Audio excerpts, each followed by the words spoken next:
नमस्कार दोस्तों, मैं रविशेखर कुमार अपने एजुकेशनल चैनल जीएस सब्सक्राइबर पर एक बार पुनः आपका स्वागत करता हूं। दोस्तों, हमने भारत के संवैधानिक विकास के अंतर्गत ईस्ट इंडिया कंपनी के अधीन भारत का संवैधानिक विकास जो हुआ उसके बारे में पढ़ चुके हैं। आज हम लोग इसी को आगे बढ़ाते हुए भारत का संवैधानिक विकास ब्रिटेन शासन के अधीन जो हुआ है उसके बारे में पढ़ने के लिए जा रहे हैं। तो हमने 1853 का चार्टर एक्ट तक खूब अच्छी तरह से पढ़ लिया था और आज हम लोग भारत शासन अधिनियम 1858 को पढ़ने के लिए जा रहे हैं। तो दोस्तों, मैं आपको बता दूं कि 1853 का चार्टर एक्ट जब हम पढ़ रहे थे उसके बाद हम क्या देखते हैं कि 1757 का विद्रोह हो गया, 1857 का विद्रोह हो गया। वह 1857 का विद्रोह जो कंपनी के अधीन हम संवैधानिक विकास को पढ़ रहे थे उसमें अंग्रेजों के द्वारा जो विधि व्यवस्था बनाई जा रही थी वह भारतीयों के हित के अनुरूप नहीं था, जिसके कारण से भारतीयों में रोष बढ़ते गया और अंत में भारत का प्रथम स्वतंत्रता संग्राम या 1857 का गदर हुआ, जिससे ब्रिटेन की सरकार तक हिल गई और उसने ईस्ट इंडिया कंपनी के अधीन जो भारत में कार्य हो रहे थे उसे वह अपने हाथों में ले लिया। उसे जब अपने हाथों में ले लिया, यानी कि अब हम क्या देखते हैं कि ईस्ट इंडिया कंपनी 1857 के युद्ध के बाद हटा दिया जाता है, यानी कि भारत का शासन व्यवस्था उसके हाथों से ले लिया जाता है और महारानी विक्टोरिया के हाथों में आ जाता है। उसी के बारे में हम लोग पढ़ेंगे जो भारतीय शासन अधिनियम 1858 में हमें देखने के लिए मिलेगा। तो दोस्तों, मैं आपको बता दूं 1858 का जब भारत शासन अधिनियम आया तो सबसे पहला काम यह किया गया कि भारत के शासन की बागडोर जो ईस्ट इंडिया कंपनी के हाथों में थी उसे छीन लिया गया और ब्रिटिश क्राउन के अधीन हो गया, यानी कि महारानी विक्टोरिया ने भारत के शासन व्यवस्था को अपने हाथों में ले लिया। अगर हम यह कहें कि ब्रिटिश शासन या ब्रिटिश संसद के अधीन अब भारत का शासन व्यवस्था हो गया। उसके बाद इसमें हम देखते हैं कि भारत के गवर्नर जनरल अब वायसराय कहलाने लगे थे जो ब्रिटिश ताज का प्रत्यक्ष प्रतिनिधि बन गया, यानी कि ब्रिटिश महारानी जो है या ब्रिटिश शासक जो है उसका प्रत्यक्ष प्रतिनिधि वह बन गया। अगर मैं आपसे बात करूं तो भारत के प्रथम वायसराय की बात करें तो वह लॉर्ड कैनिंग बने। यानी कि दोस्तों, जब भारत से गवर्नर जनरल जैसे पोस्ट को समाप्त कर दिया गया वैसी स्थिति में वायसराय नाम का नया पदनाम आया और वह प्रथम वायसराय जो बना है वह लॉर्ड कैनिंग बना था। इसे आप ध्यान में रखेंगे। साथ ही साथ आपको यह भी ध्यान में रखने हैं कि भारत का अंतिम गवर्नर जनरल लॉर्ड कैनिंग था और भारत का प्रथम वायसराय जो हुआ वह लॉर्ड कैनिंग हुआ। उसके बाद हम देखते हैं कि द्वैध शासन को समाप्त कर दिया गया। इसे आप ध्यान में रखेंगे। दोस्तों, आपको याद होगा कि हमने जब आपको पिट्स इंडिया एक्ट पढ़ाया था उस समय हमने आपको बताया कि द्वैध शासन स्थापित हो गया था। किसके अंतर्गत? तो पिट्स इंडिया एक्ट के अंतर्गत। द्वैध शासन के अंतर्गत हमने आपको बताया कि बोर्ड ऑफ डायरेक्टर जो व्यापारिक मामलों का काम देख रेख करता था, जबकि बोर्ड ऑफ कंट्रोलर जो व्यापारिक के बाद जो भी बातें थी वह उसके अंतर्गत होता था, यानी कि नागरिक से संबंधित, सैन्य से संबंधित, वित्त से संबंधित जो भी कार्य होते थे वह बोर्ड ऑफ कंट्रोलर देखा करता था। यानी कि हम यहाँ पर देखते हैं कि जो 1784 के पिट्स इंडिया एक्ट के अंतर्गत भारत में द्वैध शासन स्थापित हो गया था वह द्वैध शासन की समाप्ति 1858 के भारत शासन अधिनियम के अंतर्गत हो गया था। दोस्तों यहाँ से सवाल भी पूछे जाते हैं कि द्वैध शासन कब समाप्त कर दिया गया या किस अधिनियम के अंतर्गत समाप्त कर दिया गया, तो वह भारत शासन अधिनियम 1858 का भारत शासन अधिनियम है जिसके द्वारा द्वैध शासन को समाप्त कर दिया गया। दोस्तों द्वैध शासन समाप्त करने के बाद एक नए पद का सृजन हुआ जो भारत सचिव के नाम से जाना जाता था, जो भारत सचिव के नाम से जाना जाता था। अब देखिए भारत सचिव की सहायता हेतु एक 15 सदस्यीय परिषद का गठन किया गया। भारत सचिव की सहायता हेतु एक 15 सदस्यीय परिषद का गठन किया गया और भारत सचिव इस परिषद का क्या होता था, अध्यक्ष होता था। इस परिषद का अध्यक्ष कौन होता था, तो भारत सचिव होता था। दोस्तों भारत सचिव ब्रिटिश कैबिनेट का सदस्य होता था, याद रखिएगा भारत सचिव क्या होता था, तो ब्रिटिश कैबिनेट का सदस्य होता था और यह ब्रिटिश संसद के प्रति उत्तरदायी होता था। यानी भारत सचिव जो है ब्रिटिश संसद के प्रति क्या होता था, उत्तरदायी होता था। इसलिए उत्तरदायी होता था कि वह ब्रिटिश कैबिनेट का एक सदस्य होता था। उसके बाद अगर हम बात करें तो यहाँ पर यानी कि 1858 ईस्वी का जो भारत शासन अधिनियम है इसके अंतर्गत मुगल सम्राट के पद को समाप्त कर दिया गया। मुगल सम्राट के पद को समाप्त कर दिया गया। आपको याद होगा कि 1857 का जब विद्रोह हुआ था तो बहादुर शाह जफर के द्वारा दिल्ली से जो उनका बख्त खान जो उनका सेनापति था उसके द्वारा इसमें भाग लिया गया था। तो यहीं से 1858 के भारत शासन अधिनियम से ही मुगल शासक का जो ये पद है उसे वह समाप्त कर दिया गया, सम्राट का समाप्त कर दिया गया। इससे पहले हमने आपको बता ही दिया था कि लॉर्ड कैनिंग भारत के अंतिम गवर्नर जनरल एवं भारत के प्रथम वायसराय बने थे। दोस्तों यहाँ तक निश्चित रूप से आपको बातें समझ में आ गई होगी। आइए हम लोग देखते हैं दूसरा भारतीय परिषद अधिनियम 1861। भारतीय परिषद अधिनियम 1861 जो आया है उसके अंतर्गत हम लोग देखते हैं दोस्तों कि प्रांतों के गवर्नर एवं वायसराय के अधिकारों में वृद्धि कर दी गई। प्रांतों के गवर्नर, आपको याद होगा कि जब हम 1773 का रेगुलेटिंग एक्ट बता रहे थे उस समय हमने आपको बताया था, या 1600 का जो राजलेख बता रहे थे उस समय भी हमने आपको बताया था कि 3 प्रेसिडेंसी नगर बना दिए गए थे, कलकत्ता, बम्बई और मद्रास। अब इसी में जो है जैसे कि बंगाल के गवर्नर को गवर्नर जनरल कहा जाने लगा था, उसके बाद मुंबई और मद्रास बच गया था। वैसी स्थिति में हम यहाँ पर क्या देखते हैं कि प्रांतों के गवर्नर एवं वायसराय के अधिकारों में वृद्धि की गई। इसके तहत वायसराय को अध्यादेश जारी करने का शक्ति दिया गया। अध्यादेश जारी करने का शक्ति दिया गया। दोस्तों अध्यादेश क्या है, तो एक बात आप समझ लें। जैसे वर्तमान में हमारे यहाँ लोकसभा और राज्यसभा है, यानी कि जब संसद हमारा स्थगित होता है वैसी स्थिति में अगर कोई विशेष परिस्थिति आ जाती है तो वैसे स्थिति में क्या करते हैं कि राष्ट्रपति एक अध्यादेश जारी करते हैं जो 6 माह तक के लिए क्या होता है, प्रभावी होता है और उस बीच में उसी प्रकार के कार्य किए जाते हैं जो अध्यादेश में दिया हुआ रहता है। तो दोस्तों इसी के अंतर्गत अध्यादेश जो है तो यहाँ से ही हम देख रहे हैं कि अध्यादेश जारी करने का किसको शक्ति दिया गया, तो वायसराय को दिया गया। ध्यान में रखिएगा कि वायसराय अध्यादेश जारी करता था, ना कि आपको गवर्नर जनरल। तो वर्तमान में अगर हम बात करें तो भारत का राष्ट्रपति भारत के अनुच्छेद 123 यानी कि 123 के अंतर्गत अध्यादेश जारी करता है, जबकि किसी राज्य का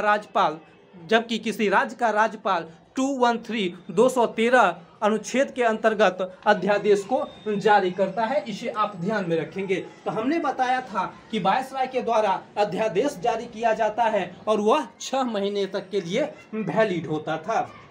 उसके बाद अगर आप देखें तो मद्रास एवं बम्बई के गवर्नर जनरल को दोस्तों अपने प्रोविंस के लिए, अपने प्रांत के लिए, अपने प्रेसिडेंसी के लिए नियम कानून बनाने का अधिकार दे दिया गया था। दोस्तों अब देखिए यहाँ से डिसेंट्रलाइजेशन ऑफ पावर हो जाता है, सत्ता का विकेंद्रीकरण हो जाता है। शासन का विकेंद्रीकरण होता है। अगर आपको याद हो, जब हमने 1773 का रेगुलेटिंग एक्ट बताया था, उस समय हमने देखा कि मुंबई और मद्रास के गवर्नर का पावर कहाँ आ गया था, तो बंगाल के गवर्नर जनरल के पास आ गया था। वहाँ क्या हुआ कि सत्ता का केंद्रीकरण हो गया। लेकिन जब हम 1861 का भारतीय परिषद अधिनियम देखते हैं, तो यहाँ पुनः हम देखते हैं कि सत्ता का क्या हो गया, विकेंद्रीकरण हो गया है। अब मुंबई एवं मद्रास का गवर्नर जनरल जो है वह अपने प्रोविंस के लिए अपने ढंग से विधि बना सकता था, नियम कानून बना सकता था। इसी बात को हमने यहाँ पर शामिल किया है कि मद्रास एवं बम्बई के गवर्नर जनरल को विधि बनाने की पुनः शक्ति दी गई।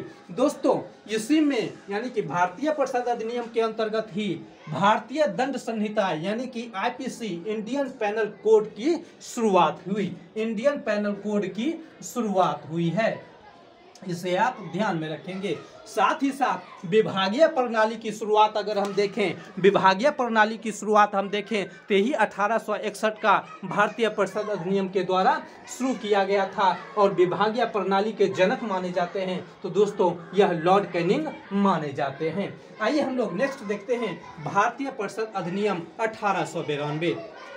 दोस्तों, यहाँ पर विधान परिषदों को प्रश्न पूछने व बहस करने का अधिकार दिया गया। हालांकि यह अधिकार की जो शक्ति थी उसे कम से कम दिया गया या आंशिक दिया गया, लेकिन यहीं से भारतीय परिषद अधिनियम 1892 के अंतर्गत ही विधान परिषदों को प्रश्न पूछने एवं बहस करने का अधिकार दिया गया। दोस्तों, हालांकि यहाँ से ही अप्रत्यक्ष चुनाव पद्धति की शुरुआत हो जाती है। हालांकि जब आप इस अधिनियम को पढ़ेंगे तो इसमें चुनाव जैसी कोई बातें नहीं की गई है, लेकिन अप्रत्यक्ष चुनाव पद्धति की शुरुआत इसी भारतीय परिषद अधिनियम यानी कि भारतीय परिषद अधिनियम 1892 के द्वारा ही देखा जा सकता है। तो इसमें 2 पॉइंट हैं जिसे आप याद रख सकते हैं।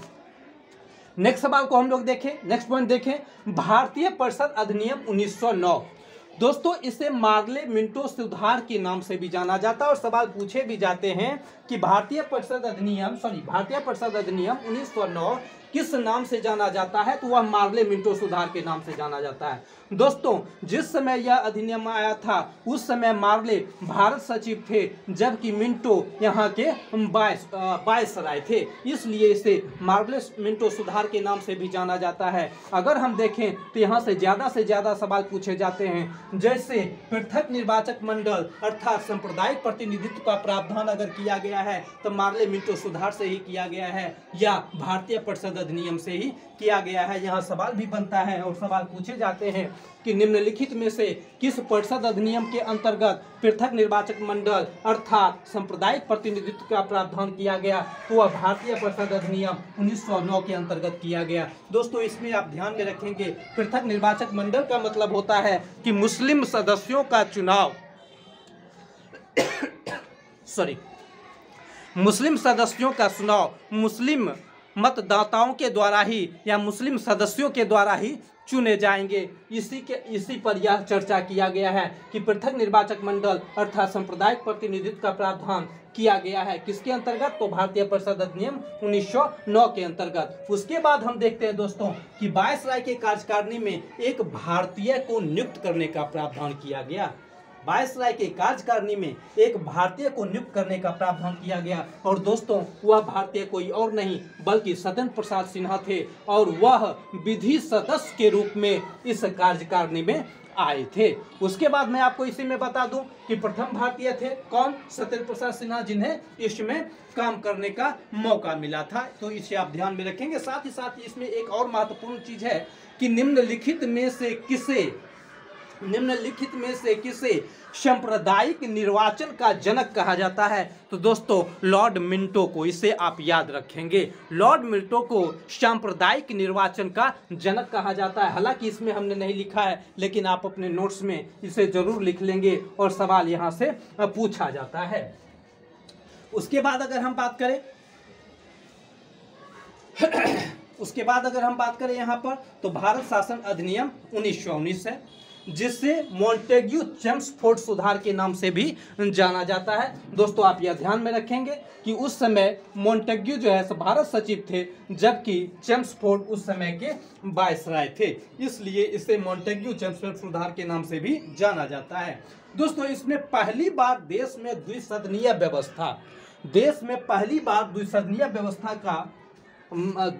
व्यवस्था किया गया, यानी कि केंद्रीय विधानसभा तथा राज्य परिषद का गठन किया गया। इसे आप ध्यान में रखेंगे, सवाल यहाँ से पूछे जाते हैं कि पहली बार देश में द्विसदनीय व्यवस्था किस अधिनियम के अंतर्गत आया था। तो दोस्तों भारत शासन अधिनियम 1919 के अंतर्गत आया था। दूसरी बात अगर हम देखें तो इसमें और महत्वपूर्ण घटनाएं घटी है, जैसे लोक सेवा आयोग का गठन का प्रावधान दोस्तों इसी में किया गया है। लोक सेवा आयोग के गठन का प्रावधान भी भारत शासन अधिनियम के अंतर्गत आया है। और अंततः 1926 में केंद्रीय लोक सेवा आयोग का गठन किया गया है। इसे आप ध्यान में रखेंगे, सवाल पूछा जाता है। तो दोस्तों इस ढंग से हम देखते हैं, इस ढंग से हम लोग यहाँ पर देखते हैं। और साथ ही साथ अगर हम देखें तो प्रांतों में द्वैध शासन स्थापित जो किया गया है वह भारत शासन अधिनियम 1919 के अंतर्गत ही किया गया है। प्रांतों में द्वैध शासन जो स्थापित किया गया है वह 1919 के भारत शासन अधिनियम के द्वारा ही किया गया है। दोस्तों आप इसे पिट्स इंडिया एक्ट में जो हमने द्वैध शासन बताया था उसको मत समझिएगा, उस प्रकार का द्वैध शासन नहीं। यह किस प्रकार का शासन है तो इसको समझ लीजिए कि इसमें क्या होता है कि दो विषय बनाए जाते हैं, एक आरक्षित विषय। तो आरक्षित विषय पर जो नियम कानून बनाता है वह गवर्नर और उसकी कार्यकारिणी परिषद बनाता है, यानी कि उस ढंग से यह शासन करता है। जबकि दूसरा विषय जो है वह हस्तांतरित विषय है। तो दोस्तों इसमें गवर्नर मंत्रियों की सहायता से शासन करता है, इसलिए इसे द्वैध शासन कहा गया है। तो निश्चित रूप से आप ध्यान में रखेंगे कि निम्नलिखित में से किस अधिनियम के द्वारा राज्यों में द्वैध शासन स्थापित की गई थी। तो दोस्तों वह 1919 का भारत शासन अधिनियम है। उसके बाद हम लोग देखते हैं साइमन आयोग। दोस्तों यहाँ पर आप ध्यान में रखेंगे, यहाँ से चलते हुए हम लोग साइमन आयोग तक आ गए हैं। तो आप ध्यान रखेंगे कि साइमन आयोग का गठन नवंबर 1927 को सर जॉन साइमन की अध्यक्षता में किया गया था और इसमें सदस्यों की संख्या जो थी वह 7 थी। दोस्तों यहाँ पर थोड़ा सा लाइट कम पड़ रहा है, इसलिए हम थोड़ा इसको जल्दी समाप्त करना चाह रहे हैं। इसे आप देखेंगे और आशा करते हैं कि आपको दिख रहा होगा। हाँ, दिख भी रहा है आपको। इसमें एक दो चीज़ और हमें बताने की आवश्यकता है। थोड़ा सा मैं अपना कैमरा यहाँ पर ठीक कर लूँ। दोस्तों यह पार्ट आपको नहीं दिख रहा था, इसलिए इस पार्ट को हमने पुनः दे दिया है। इसको आप ध्यान में रखेंगे ताकि आपको नोट्स बनाने में दुविधा ना हो। जब आप देखेंगे तो थोड़ा सा टाइम दे करके देखिएगा तो आपको सारा चीज़ दिखाई पड़ेगा। थोड़ा सा अब हम राइट साइड का भी कुछ ऐसे चीज़ें हैं जिससे हम दिखाने का आपको प्रयास कर रहे हैं। दोस्तों अब पूरी तरह से आपको दिख रहा होगा।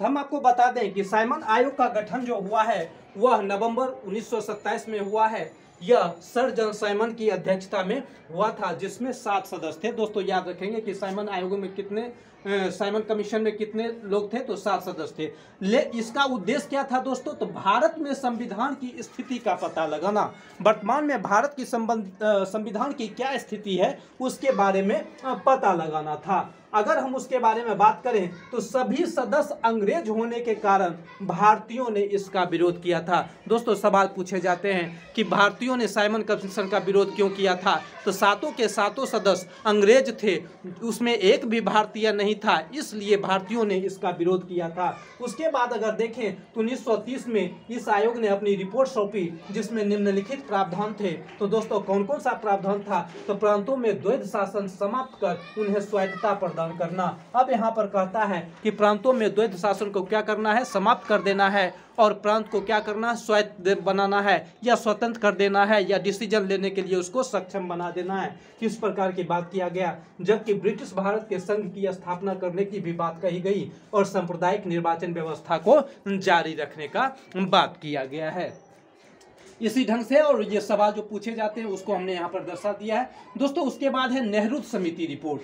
दोस्तों नेहरू समिति रिपोर्ट के बारे में भी पूछता है कि नेहरू समिति रिपोर्ट को कब गठित किया गया, नेहरू समिति को कब गठित किया गया, तो दोस्तों यह 1928 को गठित किया गया है। अब हम लोग यहाँ पर देखते हैं कि नेहरू समिति रिपोर्ट का जो गठन हुआ था उसमें दोस्तों अध्यक्षता किसने किया है, तो मोतीलाल नेहरू के द्वारा यह अध्यक्षता किया गया है, जबकि इनके अन्य सदस्य जो थे वह सुभाष चंद्र बोस एवं तेज बहादुर सप्रू थे। पूछा जाता है कि नेहरू समिति के सदस्य कौन थे, तो दोस्तों सुभाष चंद्र बोस एवं तेज बहादुर सप्रू थे। जबकि हम देखें तो नेहरू समिति ने 28 अगस्त 1928 को अपना रिपोर्ट सार्वजनिक कर दिया और इसमें भारतीय संविधान के और इसे भारतीय संविधान के निर्माण का प्रथम कड़ी माना जाता है, यानी कि भारतीयों ने अपने लिए संविधान निर्माण करने का यह प्रथम प्रयास किया। दोस्तों यहाँ पर आप एक चीज़ और मैं आपको बता दूं कि जिस समय साइमन आयोग का गठन हुआ था उस समय भारत के वायसराय लॉर्ड बर्केनहेड थे। उन्होंने यह भारतीयों के सामने शर्त रखा कि अगर आप चाहें तो खुद अपना संविधान बनाइए, लेकिन आपका संविधान ऐसा होना चाहिए जिससे सभी के सभी लोग सहमत हो जाएं। उसी चैलेंज को स्वीकार करने के लिए नेहरू कमेटी का गठन किया गया था और इस ढंग से प्रयास किए गए थे। हालांकि यह भी सही है कि नेहरू कमेटी का जो गठन हुआ उसके बाद जो रिपोर्ट आई उससे सभी के सभी सहमत नहीं हुए, सभी ने नहीं माना। लेकिन निश्चित रूप से हम यह कह सकते हैं कि नेहरू कमेटी का जो गठन हुआ था वह भारतीयों के लिए संविधान बनाने का भारतीयों द्वारा पहला प्रयास था। दोस्तों इसके बाद हम लोग 1935 का भारत शासन अधिनियम देखेंगे, पुनः कैबिनेट मिशन देखेंगे और भारत का जो है अंतरिम सरकार जो 1946 में बना है वह देखेंगे और लास्ट में भारतीय स्वतंत्रता अधिनियम 1947 को देखेंगे और इस ढंग से हमारा समाप्त हो जाएगा। तो आइए हम लोग भारत शासन अधिनियम 1935 को देखते हैं।